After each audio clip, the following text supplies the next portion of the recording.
Pour éviter les arnaques, une agence a décidé de prendre les choses en main. Direction Kharkov, au nord-est du pays, à la frontière russe. Ici, dans cette ancienne capitale de l'Ukraine soviétique, une centaine d'agences se disputent le marché du cœur. La femme ukrainienne arnaqueuse, cela ne fait pas du bien au business. Alors une agence lutte contre ces escroqueries. Lily en est l'une des responsables. Bonjour. Elle fait la chasse à celles qu'on appelle des scammeuses, celles qui trichent sur Internet avec les photos des autres. L'agence en a fait un catalogue, une sorte de liste noire de l'arnaque amoureuse. Par exemple, ça, c'est notre star très célèbre. Mais en France, vous ne connaissez pas cette jeune fille. Elle est vraiment jolie, elle est blonde, elle est mince. C'est pourquoi beaucoup de filles utilisent ces photos pour faire sa connaissance avec les Français. Elles ont tous les mois une quarantaine de coups de fil.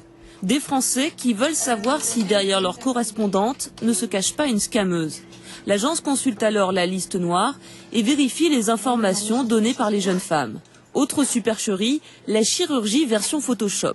Je pense que le meilleur exemple est cette photo. Parce que sur la photo originale, vous pouvez voir ses grosses joues. Et à côté, l'autre photo modifiée avec Photoshop. Beaucoup trop d'ailleurs. Mais c'est très courant dans beaucoup d'agences. En quelques clics, Olga va nous montrer comment procèdent certaines agences peu scrupuleuses. Nous pouvons faire une peau plus nette, nous pouvons changer la forme du nez. Elle enlève les cernes, modifie un peu le dessin des yeux, fait disparaître les quelques rides autour de la bouche et du cou, affenée. Et pour finir, elle lui refait une belle peau toute lisse. Et le tour est joué. Mais l'agence ne se contente pas de conseiller ses clients. Lily a rendez-vous ce matin avec Sergueï, un détective privé. Sa spécialité, les arnaqueuses. Son but, qu'elle rembourse l'argent. Alors, tu as du travail pour moi?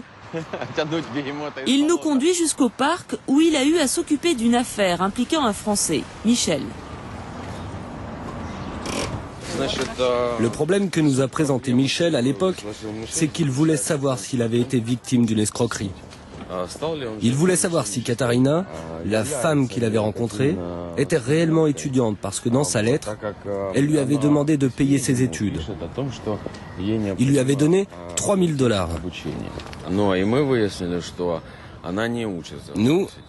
Nous avons enquêté, nous avons découvert qu'elle n'était pas étudiante à l'université.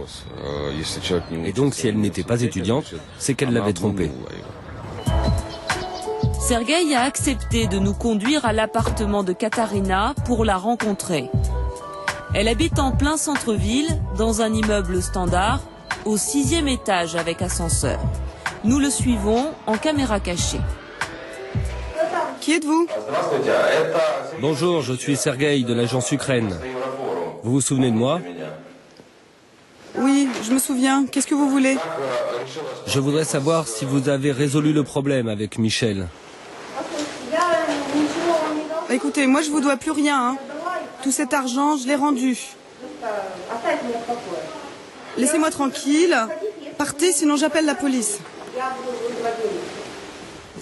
À l'époque, Sergueï avait réussi à obtenir d'elle qu'elle rembourse les $3000 grâce à une méthode proche du chantage.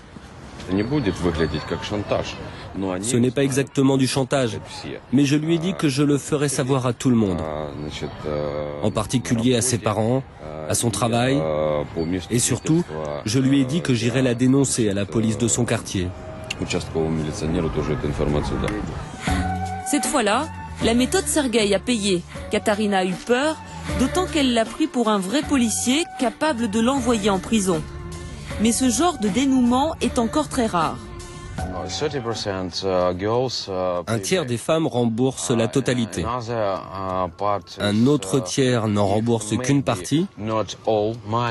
Et le dernier tiers ne rembourse rien du tout.